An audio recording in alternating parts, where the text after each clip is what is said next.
हाँ, hello students. देखिए, last time हमारा जो वीडियो था वो था इस टॉपिक और फिजिक्स का कॉन्सेप्ट चल रहा था डायमेंशनल एनालिसिस। और डायमेंशनल एनालिसिस में हम लोग यूजेस ऑफ डायमेंशनल एनालिसिस पढ़ रहे थे, जिसमें से कुछ यूजेस आपके दो यूजेस मैंने ऑलरेडी बता चुका हूँ, प्रीवियस लेक्चर में आ चुके हैं। Conversion of MKS to CGS मैंने पढ़ाया था, लास्ट वीडियो लेक्चर में है। और उसके पहले वीडियो लेक्चर में मैंने ये डिस्क्राइब किया है कि how we will obtain what correctness of physical equation. ठीक है, अब हम third and the last use of dimensional analysis पढ़ने जा रहे हैं। ठीक है, देखो ये थर्ड यूज है डायमेंशनल एनालिसिस का। क्या? To obtain the relation between what physical quantities। ये आपका नेक्स्ट टॉपिक है, nothing but third use of dimensional analysis. ठीक है, अब मैं इसके सिंपली एक एग्जांपल देता हूँ पहले आप लोगों को। देखो, एक फॉर्मूला बहुत फेमिलियर है आप लोगों को कि आपको ये सब पता है, kinetic energy is equals to half mv²। ये जो फॉर्मूला बना, ठीक है, ये जो फॉर्मूला बना हुआ है एक्चुअल में ये फॉर्मूला आपने पढ़ा है, इससे आपको पता है कि सर काइनेटिक एनर्जी का फॉर्मूला हाफ mv² पे होता है। ठीक है, तो अगर मैं आपसे पूछूं कि एक बात बताओ फॉर्मूला देख के कि काइनेटिक एनर्जी कौन से क्वांटिटीज पर डिपेंड है, तो आप क्या बोलोगे? सर मास पर डिपेंड है, क्योंकि मास दिख रहा है फॉर्मूले में, और वेलोसिटी पर डिपेंड है कि वेलोसिटी भी दिख रहा है। ठीक है ना। अब ये कंसेप्ट मैं आपसे पूछ रहा हूं कि kinetic energy depends on mass and velocity, mass and velocity. Similarly अगर मैं आपसे ये फॉर्मूला पूछूं पोटेंशियल एनर्जी, तो आप सब बता सकते हो mgh। ये भी आपको फॉर्मूला पता है कि डेफिनेटली पोटेंशियल एनर्जी डिपेंड कर रहा है किस पर? Mass of the object, acceleration due to gravity मतलब g, और h मतलब height of the object from ground. ठीक है, तो ये जो कंसेप्ट है ये हमें पता है। ठीक है ना। अब हम एक ऐसा फॉर्मूला पढ़ेंगे, ठीक है ना। अब ये फॉर्मूला मैं डायमेंशन का यूज करके बना सकता हूँ। ठीक है, क्या कर सकते हैं? डायमेंशन का यूज करके बना सकते हैं ये फॉर्मूला। अब मैं आपको ये बोलूंगा कि एक क्वांटिटी रहेगी, कोई भी फिजिकल क्वांटिटी, वो किसी और फिजिकल क्वांटिटीज पर डिपेंड है, लेकिन हमें नहीं पता, हमें ये नहीं पता कि उसमें रिलेशन क्या है। जैसे भी देखो, बीच में एक हाफ कांस्टेंट है, हाफ है, इनटू में m है, इनटू में v का पावर 2 है। यहाँ पर देखा जाए तो पोटेंशियल एनर्जी के साथ कोई भी कांस्टेंट नहीं है, मैं तब मैं 1 इंटू लिख सकता हूँ, 1 लिखा तो कोई फर्क नहीं पड़ेगा। 1 टाइम्स mgh, ये तीनों मल्टीप्लाइड है और सबका पावर 1 1 और 1 है। ठीक है ना। तो अब मैं आपको ये बताऊंगा कि यही फॉर्मूला मैं फिजिकल क्वांटिटीज का डायमेंशन एनालिसिस का यूज करके कैसे बना सकता हूँ।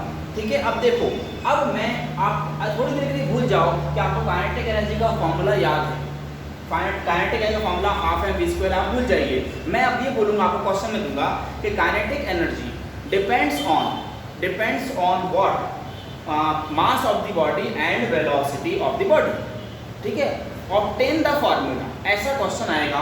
अब देखेंगे कि यही फॉर्मूला मिलता है क्या? हाफ एक कांस्टेंट है, हमें नहीं पता कि हाफ है बीच में, हम कोई भी कांस्टेंट अज्यूम करेंगे उसकी जगह पर। ठीक है, अब देखो कैसे करेंगे, मैं क्वेश्चन बना रहा हूँ। देखो नाउ मैं क्वेश्चन दे रहा हूँ आपको, kinetic energy of a body depends on mass m and velocity v of the body, okay, to stop, obtain necessary formula।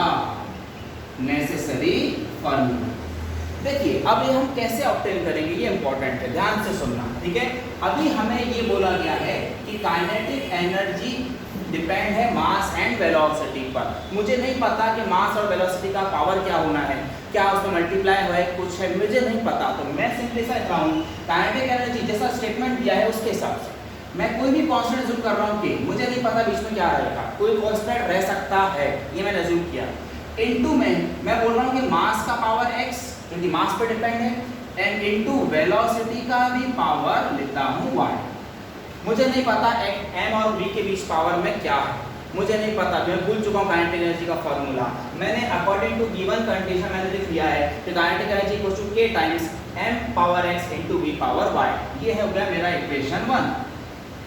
Everybody clear? अब मैं क्या करूँगा, kinetic energy nothing but it is a type of energy. Energy का dimension क्या था, मैं थोड़ा सा याद कर देता हूँ आप लोगों को कि एनर्जी का डायमेंशन और कुछ नहीं है, वर्क का डायमेंशन है। और वर्क का हमने डायमेंशन निकाला था, मैं लिखवा रहा हूँ फिर से देख लो, याद रहेगा। वर्क का मतलब होता है फोर्स इनटू डिस्प्लेसमेंट। फोर्स का डायमेंशन यूनिट क्या था बताइए, केजी मीटर पर सेकंड, और डिस्प्लेसमेंट मतलब हो गया था मीटर, तो हमारा यूनिट आया था केजी मीटर स्क्वायर पर सेकंड स्क्वायर। जो वर्क डन का डायमेंशन है वही एनर्जी का भी डायमेंशन है। ये मैं पहले ही स्टार्टिंग फर्स्ट लेक्चर में इसका वीडियो बना चुका हूँ। अब देखो यहाँ से मैं डायमेंशन लिख लेता हूँ m1 L2 T - 2। सो अब मैं ये फॉर्मूला यहाँ पर कर दूंगा काइनेटिक एनर्जी की तरह। काइनेटिक एनर्जी का डायमेंशन हो रहा है m1 L2 T - 2, okay, is equals to, अब देखिए इज इक्वल्स टू यहाँ से अब k टाइम्स मास है, मास का डायमेंशन क्या होना चाहिए आपको पता है, m1 है, L0 रहेगा, T0 रहेगा, पावर में क्या है x। देखो प्रॉपर्टी यूज करेंगे, प्रॉपर्टी सुनना, मास का डायमेंशन तो ये रहेगा क्योंकि मास मतलब kg का पावर 1, L0 T0 total power x। Similarly v मतलब होता है क्या, डायमेंशन सबको पता है, वेलोसिटी होता है मीटर पर सेकंड, तो डायमेंशन बन जाएगा m0 L1 T - 1। ये मैं वैल्यू पुट करूंगा, v की जगह पर वैल्यू आ जाएगा m0 L1 and T - 1, power will be y total, ठीक है। अब नॉर्मल इंडाइसेस सबने पढ़ा है मैथमेटिक्स में, तो अब मैं इसको ऐसा सकता हूँ, देखिए m1 L2 T - 2 is equals to k times, अब देखिए मैं x से हर पावर को मल्टीप्लाई कर सकता हूँ, ये मल्टीप्लाई होगा, ये सबको पता है कि ये पावर अगर तो पावर टू पावर मल्टीप्लाई होता है। We can write m power x into l power 0 into x 0, 0 into x 0, तो t का पावर भी 0 इंटू, मैं यहाँ चेक करिए, अगर मैं ऐसा करना चाहूँ तो क्या बनेगा, m 0 into y 0, l 1 into y y, -1 into y will get -y, सही है। अब आपको फिर से एक एग्जांपल देता हूं मैं, देखो कि 10 का पावर -2 है और 10 का पावर को सपोज 2 ले लेता हूं, 10 पावर 2 एंड 10 पावर 3, तो आप इसको ऐसा लिखते हो 10 का पावर 5, मतलब बेस अगर सेम है तो पावर ऐड होंगे, माइनस है तो सब्ट्रैक्ट होगा। वही कंसेप्ट मैं यहाँ लगाने जा रहा हूँ, देखिए we can write m1 L2 T - 2 will be is equals to k time, देखो m x है और इधर m का पावर 0 है, तो मैं ऐसा लिख सकता हूँ, देखो m x + 0 मतलब x ही हो जाएगा। l का चेक करते हैं, l 0 + y मतलब y आ जाएगा, और यहाँ पर t का पावर क्या हो जाएगा, देखिए 0 0 - y मतलब -y हो जाएगा, ठीक है। अब देखो इधर भी mlt है और इधर भी mnt, बीच में साइन कौन सा है, इक्वल टू है। क्या करोगे, मास के पावर से मास का पावर कंपेयर करेंगे, लेंथ के पावर से लेंथ का पावर कंपेयर करेंगे, और टाइम के पावर से टाइम का पावर कंपेयर करेंगे। तो आपको x और y का ही वैल्यू चाहिए था, क्योंकि आपके लिए वही अननोन है, x और y क्या होना चाहिए, वही अननोन है। तो हम क्या करेंगे, equating powers of m L and T on both sides, इससे क्या हो जाएगा, देखो इधर पावर m का 1 है, उधर पावर m का x है, वी कैन राइट x = 1, आगे x का वैल्यू, अब y चेक करो, l का पावर 2 और y का पावर l का पावर y, तो y = 2 आ जाएगा। फिर से देखो टाइम को अगर मैं इक्वेट करता हूँ, देखो -y = -2 है, तो फिर से y = 2 ही मिलेगा, मतलब x और y के वैल्यू आपको मिल गए। अब ये वैल्यूज कहाँ जाएंगे, इक्वेशन 1 में, वहां से आपको फाइनल आंसर आने वाला है, देख लीजिए।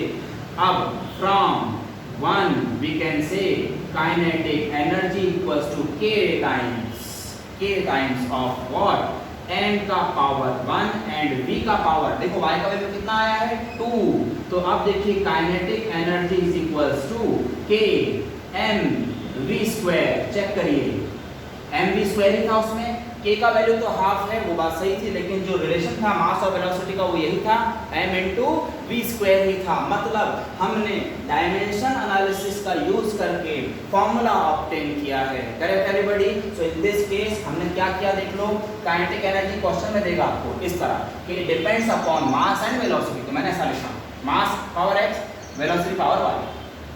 तो अब हमने क्वेश्चन में दिया काइनेटिक एनर्जी डायमेंशन, मास का डायमेंशन, वेलोसिटी का डायमेंशन, पावर x का तो पूरा मल्टीप्लाई हुआ, पावर y का तो पूरा मल्टीप्लाई हुआ।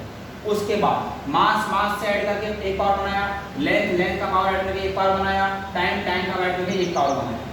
उसके बाद दोनों साइड हमने इक्वेट कर दिए, मास से मास का इक्वेशन, लेंथ से लेंथ का इक्वेशन, t से t का इक्वेशन, आपको x और y मिला, ये वैल्यू कहाँ चली गई इक्वेशन 1 में। इस तरह हम ऑब्टेन करते हैं क्या, डायमेंशनल एनालिसिस का यूज करके formula of what, any physical quantity. Okay, एक तो ये एग्जांपल हो गया। अब मैं सेकंड एग्जांपल भी चेंज करता हूँ, ठीक है, उससे आपको समझा पाऊंगा अच्छे से। देखो एक और एग्जांपल समझ लेते हैं, काइनेटिक एनर्जी का हो चुका है। अब नेक्स्ट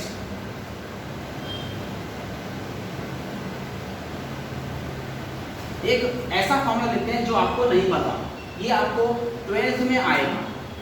किसमें आएगा? 12th में, ठीक है, मगर मैं अभी इसका फॉर्मूला बना के दूंगा। देखो एक टॉपिक है time period of simple pendulum,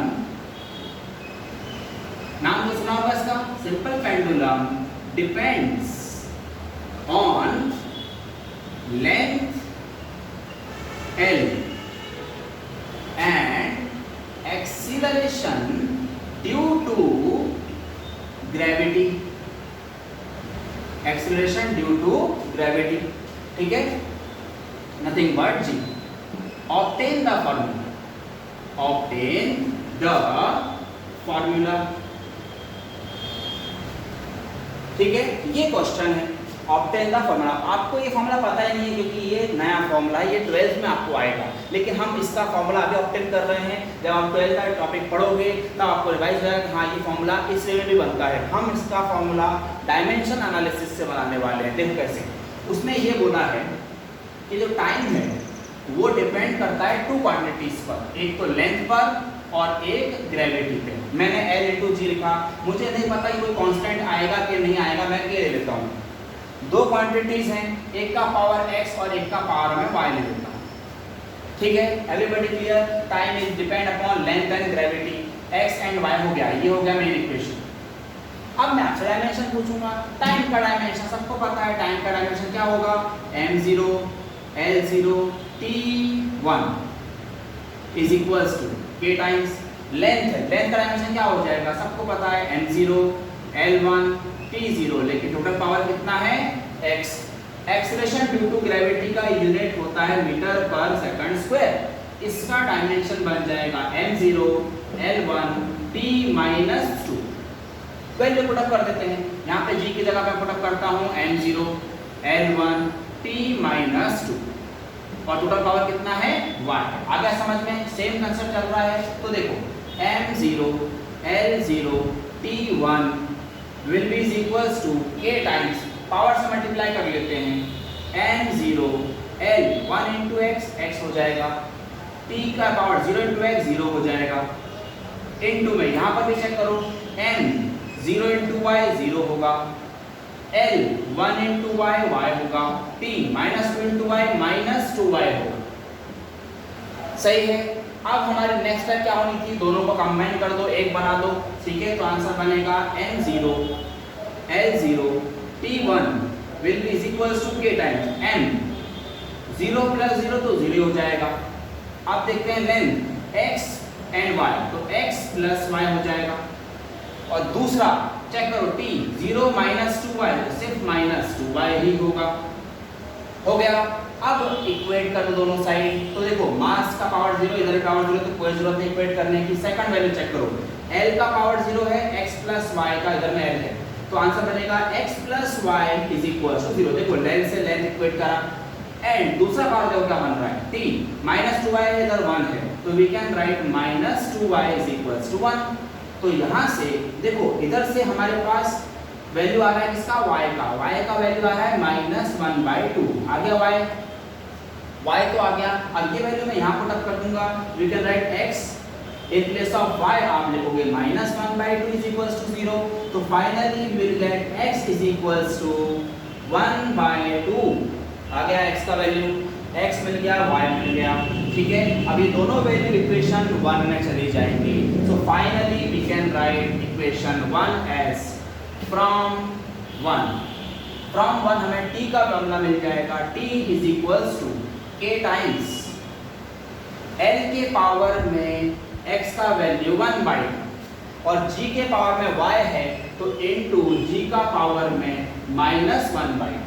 ठीक है, आप सबको पता होगा कि पावर नेगेटिव है, पावर नेगेटिव को अगर पॉजिटिव बनाना है तो हमें क्या करना पड़ेगा, इसको डिनोमिनेटर में लिखना पड़ेगा। मतलब t is equals to k times l का पावर 1/2 अपॉन g का पावर भी 1/2 हो जाएगा। सही है, अब दोनों का पावर सेम है तो क्या मैं ऐसा लिख सकता हूँ, देखिए k times l/g whole power 1/2। और आप सबको पता है 1/2 पावर किसका होता है, यस रूट का होता है, स्क्वायर रूट का होता है। तो finally we are getting t is equals to k times under root में l/g। This is the formula of time period of a simple pendulum जो आपको 12th में आएगा। हमने किसके हेल्प से सॉल्व किया है अभी, डायमेंशनल एनालिसिस के ऊपर। ठीक है ना, 1/2 पावर किसका होता है, रूट का होता है, तो k तो बाहर है, अंडर रूट में क्या आ चुका है, l/g। ये फॉर्मूला आपको 12th के ऑसिलेशन चैप्टर में दिखेगा। Okay clear. तो this was the third and the last use of what, dimensional analysis. Okay boys and girls everybody, so check the concept. मैं नेक्स्ट क्लास में एरर एनालिसिस के बारे में वीडियो बनाऊंगा। तो error analysis is very important related to NEET as well as your JEE. So please concentrate on all the topics properly. Okay.